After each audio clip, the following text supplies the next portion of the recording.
মালদহে পুলিশের ভূমিকা নিয়ে প্রশ্ন তুলে সোশ্যাল মিডিয়ায় লাইভ যুবকের ভাইরাল ভিডিও। রাস্তায় দাঁড়িয়ে গাড়ির কাগজপত্র চেক করার সময় এক ব্যক্তির বিরুদ্ধে পুলিশের কাজে বাধা দেওয়ার অভিযোগ। এমনকি সোশ্যাল মিডিয়ায় লাইভ করে পুলিশের ভূমিকা নিয়ে প্রশ্ন তোলার অভিযোগ এক ব্যক্তির বিরুদ্ধে। বাধা দিতে গেলে সিভিক ভলেন্টিয়ার এবং এক পুলিশ অফিসারের সাথে বচসায় ধাক্কাধাক্কি। পরে মোথাবাড়ি থানার ওসি ঘটনাস্থলে পৌঁছে পরিস্থিতি নিয়ন্ত্রণে নিয়ে আসে। ঘটনাটি ঘটেছে মালদার মোথাবাড়ি থানার গীতামোড় এলাকায়। পুলিশের গাড়ির কোনো বৈধ কাগজপত্র নেই, তারাই আবার জনসাধারণের গাড়ি ধরে ফাইন কাটছে। এমনই ভিডিও ছবি ভাইরাল মালদহের মোথাবাড়ি এলাকায়। সম্প্রতি পুলিশকে মন্ত্রীর হুঁশিয়ারি। সপ্তাহ না ঘুরতেই আক্রান্ত পুলিশ। রাজ্যের সেচ মন্ত্রী সাবিনা ইয়াসমিনের বিধানসভা মোথাবাড়ি এলাকায় এবারে আক্রান্ত হতে হলো পুলিশকে। যদিও এই ঘটনায় 3 জনকে গ্রেপ্তার করেছে পুলিশ। জানা যায়, মালদহের মোথাবাড়ি বিধানসভা কেন্দ্রের গীতামোড় এলাকায় নাকা চেকিং চালাচ্ছিল পুলিশ। সেই সময় একজন সেই ঘটনা সোশ্যাল মিডিয়ায় লাইভ ভিডিও করতে শুরু করে। তখনই এক সিভিক তাকে লাইভ করতে নিষেধ করে। এই নিয়ে পুলিশের সঙ্গে বচসা বেঁধে যায়। খবর পেয়ে ঘটনাস্থলে পৌঁছায় মোথাবাড়ি থানার আইসি সহ বিশাল পুলিশ বাহিনী। এই ঘটনায় উত্তেজিত জনতার হাতে আক্রান্ত হয় মোথাবাড়ি থানার এক পুলিশ আধিকারিক রেজাউল করিম। পুলিশ এই ঘটনায় 3 জনকে গ্রেপ্তার করেছে। ভাইরাল হওয়া ভিডিওতে দেখা যাচ্ছে এক যুবক পুলিশের বিরুদ্ধে একরাশ ক্ষোভ উগরে দিয়ে এই ভিডিও করতে শুরু করে। পুলিশ যে গাড়িতে করে নাকা চেকিং করছিল সেই গাড়ির ইন্স্যুরেন্স সহ সমস্ত কিছু ফেল রয়েছে, অথচ পুলিশ অবৈধভাবে স্থানীয়দের গাড়ি দাঁড় করিয়ে টাকা তুলছে বলে ভিডিওতে দাবি করে সেই ব্যক্তি। তাতেই কয়েকজন সিভিক পুলিশ বাধা দিলে এই ঘটনা ঘটে। এদিকে এই ঘটনার পর একাধিক প্রশ্ন উঠতে শুরু করেছে।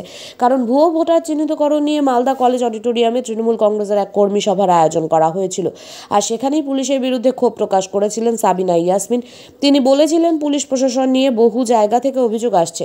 পুলিশ যদি কোনো অন্যায় করে তাহলে কেবলমাত্র অঞ্চল সভাপতি নয়, পুরো অঞ্চল কমিটি থানায় যাবেন, থানা ঘেরাও করবেন। অভিযোগ উঠতে শুরু করেছে, মন্ত্রীর এই উস্কানিমূলক হুঁশিয়ারিতেই কি সাহস পাচ্ছে সাধারণ মানুষ?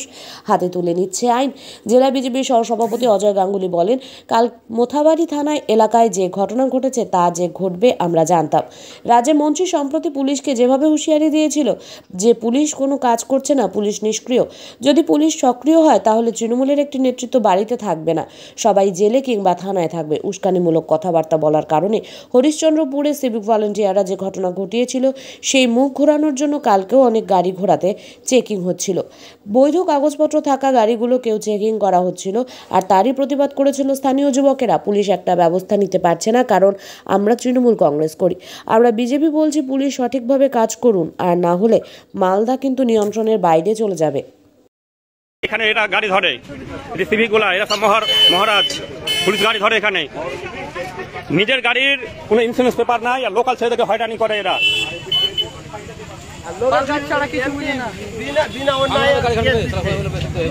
টাকার বিনিময়ে এগুলো গাড়ি সব গাড়ি ছাড়ে, এগুলো গাড়ি ধরা আছে, এগুলো গাড়ি করে অ্যাটাক করে, টাকার বিনিময়ে গাড়ি ছাড়ে এরা। প্রচুর লোকাল ছেলেকে হয়রানি করছে এরা। পুলিশকে এটা পুলিশ আসবে, আবার অন্য পুলিশ আসবে, পুলিশের সাথে আছে। প্রতিদিন দুবেলা করে গাড়ি, দুবেলা 3 বার করে গাড়ি ধরতে আসে এরা।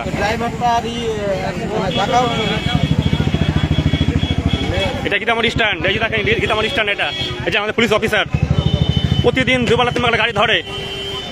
হ্যাঁ, যে পুলিশ আসছে, ওদের নিয়ে গাড়ি কাগজ ঠিক নাই, এখানে মানুষকে হয়রানি করে। এই যে দেখেন গাড়ি নাম্বার, দেখেন নাম্বার সার্চ করবেন, নিয়ে গাড়ি কাগজ ঠিক রাখে না, আর লোকের গাড়িকে হয়রানি করে। আসুক না, আমি কথা বলবো, কি আছে লাইভ করছে, লাইভ লাইভ হচ্ছে, লাইভ হচ্ছে, লাইভ হচ্ছে। আপনি গাড়ি কাগজ ঠিক নাই, আপনার কাগজ কই? আপনার গাড়ি কাগজ কই? আপনার গাড়ি কাগজ কই? তাহলে কেন, তাহলে কেন পুলিশ আমাকে মারছে? দেখেন ধাক্কা দিচ্ছে আমাকে। কেউ গায়ে হাত দেয়নি, কেউ গায়ে হাত দেয়নি।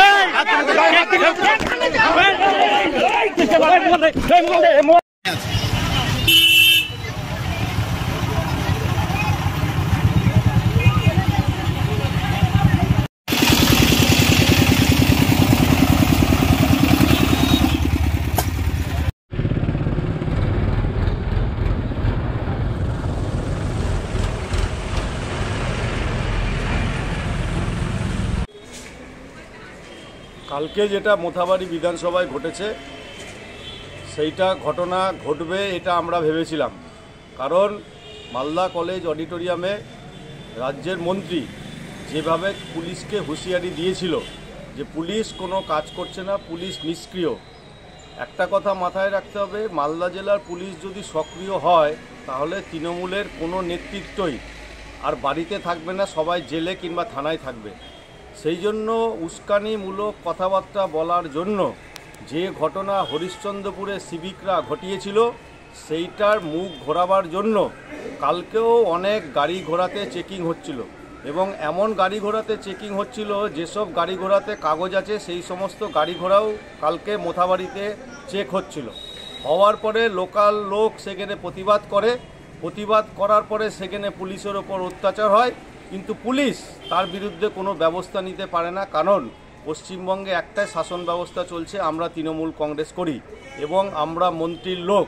সেই জন্য পুলিশ সেই ঘটনা চেপে যাওয়ার চেষ্টা করেছে এবং মন্ত্রীর লোক বলে তাদেরকে গ্রেপ্তার না করে থানায় না এসে একটা অরাজক ব্যবস্থা তৈরি করার জন্য কালকে মোথাবাড়ি বিধানসভার ঘটনাটি ঘটেছে। ভারতীয় জনতা পার্টি বারবার বলছে পশ্চিমবঙ্গের শাসন ব্যবস্থায় যেন পুলিশ নিরপেক্ষ থাকে, না হলে কিন্তু পুলিশের নিয়ন্ত্রণের বাইরে যদি চলে যায় মানুষ, তাহলে মানুষকে কিন্তু পুলিশ থামাতে পারবে না। এইটা কিন্তু ভারতীয় জনতা পার্টি বারবার প্রশাসনকে বলছে, আপনারা নিরপেক্ষ হন, দোষীদের গ্রেপ্তার করুন, দৃষ্টান্তমূলক শাস্তি দিন, না হলে মালদা কিন্তু হাতের বাইরে চলে যাবে। পুলিশ অলরেডি এনকোয়ারি স্টার্ট করেছে এবং বেশ কয়েকজনকে অ্যারেস্টও করেছে। এই বাংলায় আপনারা সকলেই জানেন রুল অফ ল এখানে এস্টাবলিশড আছে, কাজে পুলিশ এনকোয়ারি করছে। যারা অ্যারেস্টেড হয়েছে তারা দোষী না নির্দোষ সেটা প্রমাণিত হবে, আর অ্যাকর্ডিং টু দ্য এনকোয়ারি যারা যারা দোষী সাব্যস্ত হবে দে উইল বি পেনালাইজড। বিজেপির অভিযোগ যে মন্ত্রী যেখানে বলছে কি যে পুলিশকে হুঁশিয়ারি দিচ্ছে, বিজেপি কি বলছে এটার উত্তর আমরা দিতে পারবো না, কারণ এই রাজ্যে অপ্রাসঙ্গিক হয়ে যাওয়ার পরে বিজেপিরা রাজনৈতিক ময়দানে টিকে থাকার জন্য বিভিন্নভাবে মিথ্যা কথা বলছে। কাজে এই রাজ্যে বিজেপি অপ্রাসঙ্গিক, কারণ আপনারা দেখেছেন যে যারা বিজেপির বিধায়ক তারাও একে একে আমাদের দলে জয়েন করছেন। তো স্বাভাবিকভাবেই বিজেপি শাসিত যে রাজ্যগুলো আছে সেখানে অপরাধ সংগঠিত হলে যারা অপরাধী তাদেরকে ফুলের মালা দিয়ে বরণ করা হয়। কাজে বিজেপির মুখে বড় বড় কথা মানায় না। আপনারা বাংলার মানুষ রায় দিয়েছে মমতা বন্দ্যোপাধ্যায়ের পক্ষে, আর বাংলার মানুষ বারবার করে প্রমাণ করেছে এই বাংলা বিরোধী যে বিজেপি তাদের সাথে বাংলার মানুষ নেই। বাংলার মানুষ মমতা বন্দ্যোপাধ্যায়ের সাথে আছে, আমাদের মামাটি মানুষের সরকার তৃণমূল কংগ্রেসের সাথে আছে। পুলিশ প্রশাসন নিয়ে বহু জায়গায় আমাদের কমপ্লেন আসছে, পুলিশ প্রশাসনের ভূমিকা নিয়ে কমপ্লেন আসছে, অনেকজন বলছে এবং পাবলিকলি আমিও যখন পাবলিকের সঙ্গে মিট করছি, বিভিন্ন কর্মীদের সঙ্গে যখন মিট করছি, পুলিশ প্রশাসন নিয়ে প্রচুর ভূমিকা আছে, তাদের বিরুদ্ধে অভিযোগ আসছে। আমি আপনাদেরকে অনুরোধ করব যে এবার নয়, এবার আমাদের ওয়াকআউট নয়,